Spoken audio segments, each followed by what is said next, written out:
बैठिए। मैनेजर हैं आप, असिस्टेंट मैनेजर, कौन सी बैंक में है? सर अभी वर्तमान में सेंट्रल बैंक ऑफ इंडिया में कर रहा हूँ। आपकी क्वालिफ़िकेशन क्या है?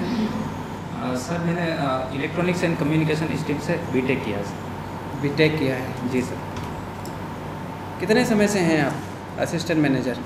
सर मैं 2013 से क्षेत्र में कार्यरत हूँ और 8 वर्ष हो गए मुझे। एकेडमिक रिकॉर्ड क्या है आपका? सर मैंने 10th और 12th नाथद्वारा से की है गवर्नमेंट स्कूल से, और उसके बाद मैंने सर ग्रेजुएशन में बीटेक किया है इलेक्ट्रॉनिक्स स्किल से, और सर 2013 से मैं निरंतर अभी सेंट्रल बैंक ऑफ इंडिया में असिस्टेंट मैनेजर के पोस्ट पर कार्यरत हूँ। सेंट्रल बैंक ऑफ इंडिया, ये नाम क्यों है इसका? सर ये जो संस्थापक महोदय थे तत्कालीन, उन्होंने इस नाम से रखा था सर इसका। कौन से वर्ष में स्थापना हुई इसकी? सर सेंट्रल बैंक की स्थापना 1911 में हुई थी सर।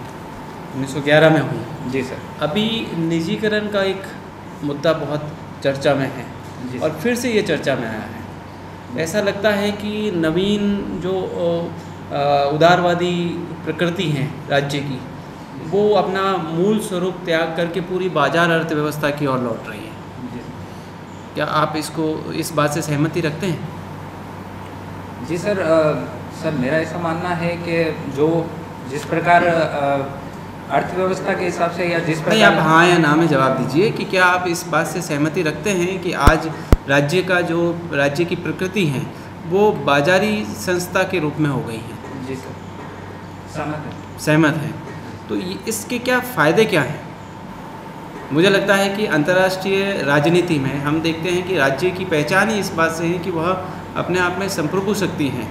अगर उसने अपने आर्थिक निर्णय की क्षमता दूसरी जो संस्थान हैं, जो वित्तीय हो सकती हैं या आर्थिक हो सकती हैं, ऐसी संस्थानों को सौंप दी, तो फिर राज्य का मूल जो स्वरूप है उस पर प्रश्न चिन्ह लग जाएगा। तो मुझे लगता है इसमें कुछ फ़ायदा नहीं है। सर इसके पीछे सर मुख्यतः 2 कारण हैं। एक तो सर गवर्नमेंट की सोच, जो पॉलिसी है वो मुख्यतः ये है कि गवर्नमेंट जो है वो सर नीतिगत मामलों में ही कार्य करेगी और व्यवसाय करना सर सरकार का कार्य नहीं है। और दूसरा सर जो अभी जो वर्तमान में जो अर्थव्यवस्था की जो हालत है और जो भविष्य में जो मांग है, उसके अनुसार सरकार द्वारा ये नीतिगत निर्णय लिए गए। उससे फ़ायदा क्या है? मैं फ़ायदा पूछना चाह रहा हूँ सर। आर्थिक रूप से देखें तो सर जैसे इनके डिसइन्वेस्टमेंट से या प्राइवेटाइजेशन से सरकार को अतिरिक्त जो आय की प्राप्ति होगी, जिसके लिए सरकार की कोई लाइबिलिटी क्रिएट नहीं होगी, और उस धन का प्रयोग सरकार जो है अपनी अन्य जो योजनाएं, जो कल्याणकारी कार्य है, उसमें कर सकती है। आपने देखा कि आज जहाँ इस तरह से निजीकरण किया गया है, वहाँ पर उसकी जो सर्विस एक तरह के सेवा शुल्क जो है उसमें बढ़ोतरी हो गई है। प्लेटफॉर्म टिकट 50 रुपये का हो गया है। टोल पे अगर आप 200 किलोमीटर की यात्रा करते हैं तो 200 रुपये आपको देने पड़ रहे हैं। इस सारे फैक्ट में ये पता चलता है कि पूरा भार पब्लिक पे आ रहा है। दूसरी तरफ आपने अभी ये बताया है कि राज्य का जो काम है वह व्यापार करना नहीं है, लोक कल्याण है। तो ये तो सीन अलग ही दिखा रहा है, जहाँ पर पैसा जनता से उगाया जा रहा है, जनता की जेब पर भार पड़ रहा है और राज्य जो है शांति से बैठा हुआ है। सर इसमें एक फैक्ट ये भी है सर कि कई मामलों में ऐसा देखा गया है कि जब सर प्राइवेट प्लेयर जब इस क्षेत्र में आते हैं और यदि सर्विस प्रोवाइडर की संख्या बढ़ती है तो उनमें सर प्रतिस्पर्धा में वृद्धि होती है, तो जो मूल्य है उसमें कमी आती है। तो इसमें सर अंतिम लाभ ग्राहकों को ही होता है। जहाँ पर सर प्रतिस्पर्धात्मकता में वृद्धि होगी, मूल्य में निश्चित रूप से कमी आएगी। ऐसा नेशनल हाईवे पे टोल्स पे देखने को नहीं मिलता है। कंपटीशन बढ़ा है यहाँ पर, पैसा जो है कंपनियाँ बहुत इन्वेस्ट कर रही हैं, उसके बावजूद भी पब्लिक को जो है उसका भार वहन करना पड़ रहा है। तो ये एग्जैक्ट मुझे आप 2 बिंदु ऐसे बताइए जिससे मैं आपके विचारों से सहमति दर्ज करा सकूं कि हाँ ठीक है, निजीकरण अच्छा है और होना भी चाहिए। सर निजीकरण सर उस हद तक अच्छा है कि जहाँ पर यदि फाइनेंशियल इंक्लूजन पूर्णतः हो यदि सरकार इस ओर थोड़ा और ध्यान दे कि जो अंतिम आदमी है वो समाज की मुख्य धारा में हो, यदि उसका इंक्लूजन हो, वो जो भी मूलभूत वित्तीय सेवाएं हैं उन तक उसकी पहुंच हो, चाहे वह बैंक खाता हो, चाहे वह बीमा हो, यदि उसको हो, तो यदि इस प्रकार की व्यवस्था हो तो जो भी ऊपरी जो भी प्रयास सरकार करेगी उसका जो भी लाभ है वो अंत तक निश्चित रूप से पहुंचेगा। आपके बैंक में एक बहुत हेक्टिक सा शेड्यूल होता है, ऑडिटिंग का होता है। जी सर। बहुत हेक्टिक होता है, रात को 2-2 बजे तक आप लोग काम करते हो, ऐसा ही होता है। जी सर। ये ऑडिटिंग की जो प्रोसेस है इसमें 2 प्रश्न हैं मेरे। एक तो ये कि ये ऐसा क्यों होता है कि आपको उसी दौरान 2-2 बजे तक काम करना होता है। दूसरा ये है कि अगर ये वास्तव में बहुत उपयोगी हैं तो प्रशासन में आप कैसे लागू करोगे इसको? जी सर, ये जो इसका मूलभूत कारण ये है सर, जो ऑडिट जो है वो एक उसका एक बहुत शॉर्ट ड्यूरेशन रहता है, और उस शॉर्ट ड्यूरेशन में वो वर्ष भर के जो भी बैंक द्वारा कार्य संपादित किए गए हैं, चाहे वह ऋण संबंधी है, उसका रिस्क वेटेड है, या जो भी उसके जो कार्य में जो नीति नियमों का पालन किया हुआ नहीं है, उस शॉर्ट ड्यूरेशन में सर एक पूरे जो वर्ष भर के दौरान किए हुए कार्य है तो उसको सर यदि चेक करना है जिन चेक पॉइंट्स है, तो ये सर टाइम टेकिंग प्रोसेस है, इसलिए इसमें सर समय लगना तो लाजमी है। और सर प्रशासन में भी जैसा कि यह ऑडिट जो है वो चेक पॉइंट्स पे पूरी जो भी योजनाएं क्रियान्वयन की गई है या जो भी कार्य किए गए हैं उनका सर जो भी असेसमेंट या जो भी लाभ है वो जो लक्षित वर्ग है उसका कितना पहुंचा है, उसकी जो एफिशिएंसी है उस कार्य की वो कितनी है, और वो जो लक्ष्य प्राप्ति में कहाँ तक सफल रहा है, इसके लिए ऑडिटिंग सर एक सबसे अच्छा टूल है मेजर करने का, ताकि भविष्य में जो ठीक है। बीटेक किया आपने? जी सर। बीटेक कब हुआ आपका? सर मेरी 2010 में कंप्लीट हुई। 10 में कंप्लीट हुई, और 2013 से आप एज ए असिस्टेंट मैनेजर में पद पे कार्यरत? जी सर। ठीक है। कहाँ से हुआ आपका बीटेक? सर मेरा Sinaji institute of technology and engineering Nathdwara से हुआ। नाथद्वारा से। आपने योग के विषय में रुचि दिखाई है, आपका योग जो है रुचि का विषय है। जी सर। तो कौन से योग आप करना पसंद करते हैं? सर जो भी सामान्य योगिक क्रियाएं हैं और जो आसन है और दिन प्रतिदिन जो मैं करता हूँ रेगुलरली। पैकेज आपने बनाया है इसके लिए? सर जो उसमें सर मूलतः 10-15 आसन है और कुछ प्राणायाम की विधियां हैं जो मैं निरंतर करता हूँ। एक थ्योरी भी योग की चलती है, पातंजलि सूत्रम, इनका अध्ययन किया आपने कभी? जी। अष्टांग योग क्या है? सर जो महर्षि पतंजलि के अनुसार योग को वो सर जो साधना की उच्च प्रकृति मानते थे, और वो योग को ऐसा मानते थे कि यह एक जीवन में अनुशासन लाने की प्रकृति है, और यह अनुशासन जीवन में लाने के लिए उन्होंने योग के 8 अंगों का वर्णन किया था, और उनका ऐसा जो उनका उपदेश था कि यदि इन 8 अंगों का क्रमिक रूप से पालन किया जाए तो उसमें सर सिद्धि प्राप्त की जाए तो अंततः व्यक्ति जो है वो समाधि की ओर समाधि की अवस्था को प्राप्त कर सकता है। कौन कौन से हैं अष्टांग योग? सर योग के अष्टांग महर्षि पतंजलि के अनुसार यम, नियम, आसन, प्राणायाम, प्रत्याहार, धारणा, ध्यान और समाधि। विश्व के सबसे धनी व्यक्ति अभी कौन है? सर इसके बारे में श्योर नहीं हो सकता। एलन मस्क, नाम सुना है आपने इनका? जी सर। किस कंपनी से संबंधित है ये? सर इनकी 2 या 3 कंपनी है, मुख्यतः मैं 2 कंपनी रिकॉल कर पा रहा हूँ, उसमें स्पेस एक्स और टेस्ला नाम से। टेस्ला क्या करती है, क्या काम है टेस्ला का? सर टेस्ला मुख्यतः ये अभी जो सोलर क्षेत्र में व्हीकल बनाने का कार्य कर रही है, और यह जो सोलर व्हीकल के क्षेत्र में सर अभी नई कार और नई टेक्नोलॉजी ला रहा है। सोलर या इलेक्ट्रिक? इलेक्ट्रिक सर, इलेक्ट्रिक और सोलर। एक इसमें अभी रेल मंत्रालय ने एक घोषणा की है कि हम विश्व की पहली प्रदूषण रहित रेल चलाएंगे। जी। क्या कॉन्सेप्ट है ये? सर इसके अंतर्गत रेल मंत्रालय की जो ये योजना है, इसके अंतर्गत जितने भी यह डीजल इंजन है इसको क्रमिक रूप से सर 2023 तक डीजल इंजन को जो इलेक्ट्रिक इंजन है उससे प्रतिस्थापित करना है, इससे प्रदूषण कम होगा, यह मुख्य योजना है। इलेक्ट्रिकल इंजन से जी। उसमें कितनी मेगावाट बिजली की आवश्यकता रहेगी? क्या उसकी इतनी आपूर्ति संभव है? सर इसके बारे में सर जानकारी नहीं। अच्छा, आपने 2000 बीटेक कब 2013 में किया था? 2010 में complete किया। 2010 में। फिर एमटेक करने का नहीं सोचा या आईटी सेक्टर में आगे बढ़ने के? नहीं मैम, जो मेरी बीटेक के दौरान ही मैम मैं जो ये मन बना चुका था कि मैं प्रशासनिक के क्षेत्र में जाना चाहता हूँ। उस वजह से फर्दर जो भी अपर जो डिग्री है उसके लिए परस्यू नहीं किया मैम। अच्छा, उसके बाद आपने ये इसका कंपटीशन एग्ज़ाम दिया होगा जी बैंकिंग का? 2012 में मैंने आरएस के लिए मैं फर्स्ट अटेम्प्ट दिया था।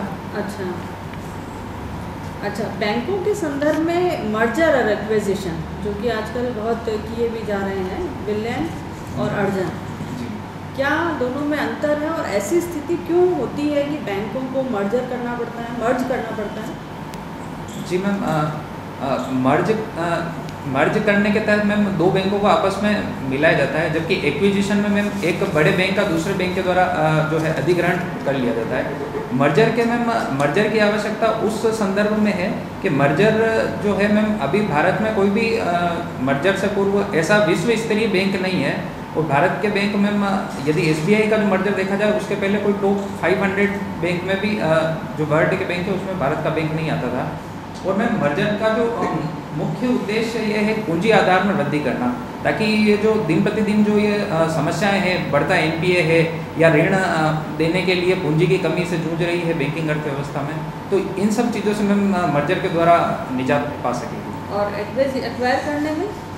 एक्वायर करने से भी मैम जो जिस बैंक का एक्वायर किया जाता है उसमें मूलतः ये समस्या एनपीए या फिर जो भी प्रशासनिक कारण हो सकते हैं जिससे वह प्रॉफिट नहीं दे पा रहा हो, तो उसका ऐसे बैंक द्वारा एक्वायर किया जा सकता है जिसका आधार मजबूत हो और उसका जो मैनेजमेंट है वो स्ट्रॉन्ग होता है, जिससे उसकी समस्याओं को दूर किया जा सकता है। और दोनों स्थिति में बैंक कौन सा रहता है? मैम मर्जर के केस में मैम ये आपस में जो भी है बोर्ड द्वारा तय किया जाता है, और एक्वायर के केस में मैम जो बैंक एक्वायर करता है, जिस बैंक का एक्विजिशन किया तो जो बैंक एक्वायर करता है उसका मैम बोर्ड रहता है और उसका नाम रहता है। अच्छा, आईटी का बैंकिंग सेक्टर में तो बहुत उपयोग है, सभी जानते हैं। जी मैम। अब उससे होने वाले कुछ ऐसे नुकसान जिनका एक आम जनता के हिसाब से आप ऐसा बैंक सेक्टर सोचता हो कि ये नुकसान हो सकता है, जो समय समय पे कई सारे ऐसे इंस्ट्रक्शंस हैं वो आते भी रहते हैं, वो ऐसे क्या हो सकता है और उन्हें कैसे रोका जा सकता है? मैम जैसा कि देखा जा रहा है अभी कि ये जो फिशिंग की जो और ये जो हैकिंग की जो प्रणालियाँ हैं, जो इसके द्वारा बैंकिंग के जो ट्रांजैक्शन हैक होते हैं या फिर जो कार्ड का या इससे संबंधी गोपनीय जानकारियाँ लेकर लोगों के जो है धोखाधड़ी होती है उसके साथ ऐसी घटनाएं मैम बैंकिंग में गत 10 वर्षों से निरंतर बढ़ती जा रही है। और इसके लिए मैम सबसे अच्छा प्रयास तो ये हो सकता है कि अधिकाधिक विभिन्न माध्यमों से जागरूकता यदि कस्टमर्स में अवेयरनेस फैलाई जाए, क्योंकि मैम अधिकतर मामलों में ये होता है कि वो अपनी गोपनीय जानकारियाँ जो है वो किसी भी माध्यम से, चाहे फर्जी कॉल के माध्यम से या इंटरनेट के माध्यम से साझा कर देते हैं। उस वजह से मैम उनका जो है खाते में से डेबिट होने जैसी घटनाएं होती है। तो मैम अवेयरनेस इसका सबसे अच्छा तरीका हो सकता है।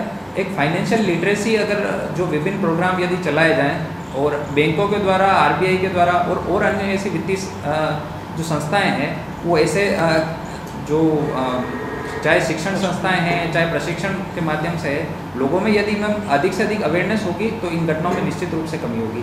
साथ ही मैम अधिकतर केसेस में ऐसा होता है कि ग्राहक इस चीज़ से अवेयर नहीं होता है कि इसमें बीमा जैसी सुविधाएं भी हैं। यदि प्राथमिक तौर पर यदि ऐसी धोखाधड़ी की घटनाओं से वह बैंक को या प्रशासन को, पुलिस में अवगत कराता है तो उसे तुरंत एक रेमेडी भी मिल सकती है। तो ये चीज़ भी मैम जागरूकता के द्वारा लोगों में अवेयरनेस फैलाई जानी चाहिए।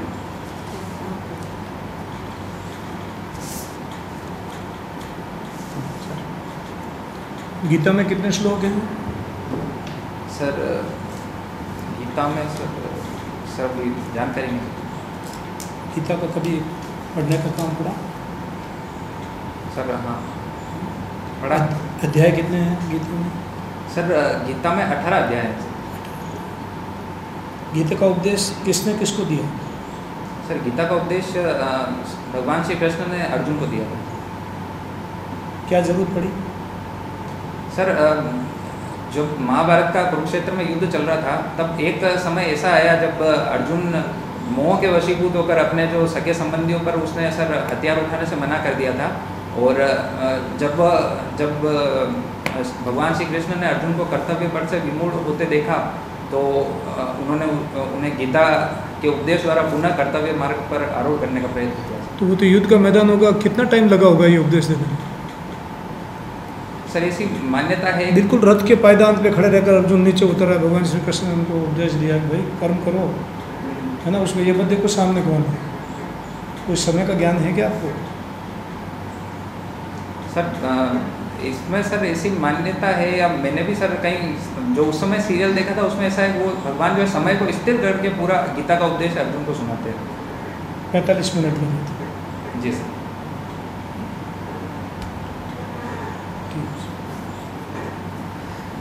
सुमित, तुम जैसे ही नए सिस्टम में आओगे, अगर तुम्हें एक ऐसा ऑफिस सेटअप मिलता है जहाँ सभी जो एम्प्लॉई हैं वो नेगेटिव मेंटेलिटी के हैं, वर्क कल्चर वहाँ पर अच्छा नहीं है, पुअर है, और बैंक में ये देखा जाता है कि टारगेट बेस काम करना होता है चाहे कितना ही समय हो, तो उनकी नेगेटिविटी को या उनकी नेगेटिव मेंटेलिटी को पॉजिटिव में कन्वर्ट करने के लिए क्या करोगे? ऐसा क्या करोगे कि वो आपके बातों को मानने भी लग जाएं और उसको फॉलो भी करने लग जाएं? सर इसमें सबसे प्रथम प्रयास तो सर मैं अपना उदाहरण उनके सामने प्रस्तुत करूंगा, और सर मैं पूर्ण रूप से प्रयत्न करूंगा कि मैं पंक्चुअलिटी से कार्य करूं सर, पूर्ण निष्ठा से कार्य करूं, और मैं अपने स्तर से स्वयं लक्ष्य को पूर्ण करने हेतु नहीं, उसमें से बहुत सारे लोग ऐसे भी होंगे जो ये कहेंगे साहब रहने दो, ये बैंक नहीं है, यहाँ तो हम जानते हैं ये पब्लिक है ही ऐसी, ये काम करने नहीं देती और नहीं काम करवाने आती है, तो परेशान करने आती है, तो धीरे धीरे समझ जाएंगे आप तो सर अपने चैम्बर में बिराजो, हम सब संभाल लेंगे, आपको कोई समस्या नहीं होगी। फिर सर मेरा ऐसा मानना है कि यदि मैं उनके सामने उदाहरण प्रस्तुत करूंगा तो निरंतर धीरे धीरे सर मैं उनकी मानसिकता में परिवर्तन लाने में तो सफल होऊंगा एक दिन। साथ ही सर ये है कि मैं निरंतर सर उनके साथ संवाद स्थापित करूंगा और उन कारणों के पीछे जाने की कोशिश करूंगा कि किन वजहों से सर वो ऐसा कर। इतना समय नहीं मिलता है, आपको पता है प्रशासनिक पदों पर आप अधिक से अधिक 2 साल तक रह सकते हैं, आप समझोगे, आप उनके निकट जाओगे, इतना समय नहीं मिलता है। आपको क्विक एक्शन लेना होता है और उसमें बदलाव करने के लिए आपको जो भी कदम उठाने हैं तुरंत करने होते हैं। तो ऐसे बताइए कि 1 महीने में कुछ परिणाम नज़र आ जाए।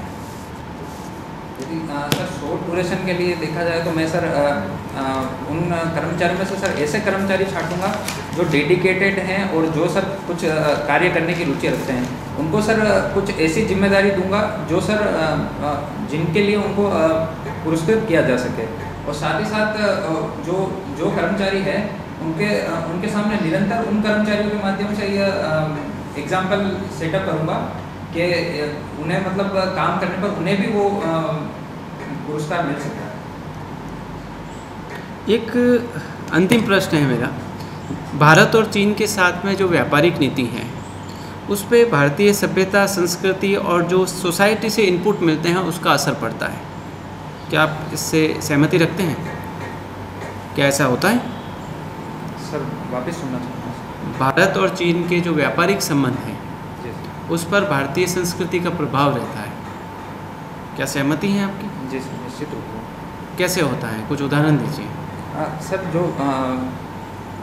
जो भारतीयों की जो संस्कृति में कुछ ऐसी चीज़ें हैं जो उनके मूलभूत रहन सहन और त्यौहार संस्कृति या जो भी जो उनके दिन प्रतिदिन की संस्कृति से सर घनिष्ठ रूप से जुड़ी हुई चीज़ें हैं, इन चीज़ों का सर जो है चीन जो है वो सस्ती मैन्युफैक्चरिंग के द्वारा भारतीय मार्केट पर काफ़ी समय से कब्जा जमाया हुआ जाए। मैं भारत की पॉलिसी की बात कर रहा हूँ कि भारत की जो व्यापारिक नीति है उसकी बात कर रहा हूँ। आपने कहा हाँ बिल्कुल ये संस्कृति से प्रभावित है, लेकिन आज अगर हम सॉफ्टवेयर में जाएं तो भारत आगे हैं, लेकिन हार्डवेयर की बात करते हैं तो हम पूरे ही दुनिया में चाइना सबसे आगे है। और ऐसे में हम जिनके पास चाहे हम ये कहें कि चीन का जो है माल हमें नहीं चाहिए, हम स्वदेशी अपनाएंगे, लेकिन हाथ में हमारे मोबाइल होता है, स्क्रीन हमारी चाइनीज़ होती हैं, प्रोडक्ट हम जो यूज़ कर रहे हैं वो चाइनीज़ होते हैं, लेकिन शब्द जो होते हैं वो सिर्फ ये होते हैं कि इसको बाइकआउट किया जाए। तो आपकी बात ये मेरी विचारों से तो तालमेल नहीं रखती है। सर इसके पीछे कारण ये है कि सर जो चीन की जो सस्ती मैन्युफैक्चरिंग है उसका विकल्प सर भारत को ये है कि उपलब्ध कराना होगा, क्योंकि जब तक सर रेट में हम तो आप ये मानते हैं संस्कृति का प्रभाव नहीं पड़ता? सर संस्कृति अगर सर मैं इसमें एक छोटा सा उदाहरण देना चाहूँगा कि भारत में यदि सांस्कृतिक तौर से देखा जाए तो दिवाली पे जिन दियों का प्रयोग किया जाता है, होली पे जिन पिचकारियों का प्रयोग किया जाता है, उन सब चीज़ों को सर स्टडी करके चीन सस्ती दर पे नहीं, वो तो चीन की व्यापारिक नीति हो गई। मैं तो ये भारत की व्यापारिक नीति की बात कर रहा था। खैर छोड़िए, ठीक, ऑल द बेस्ट।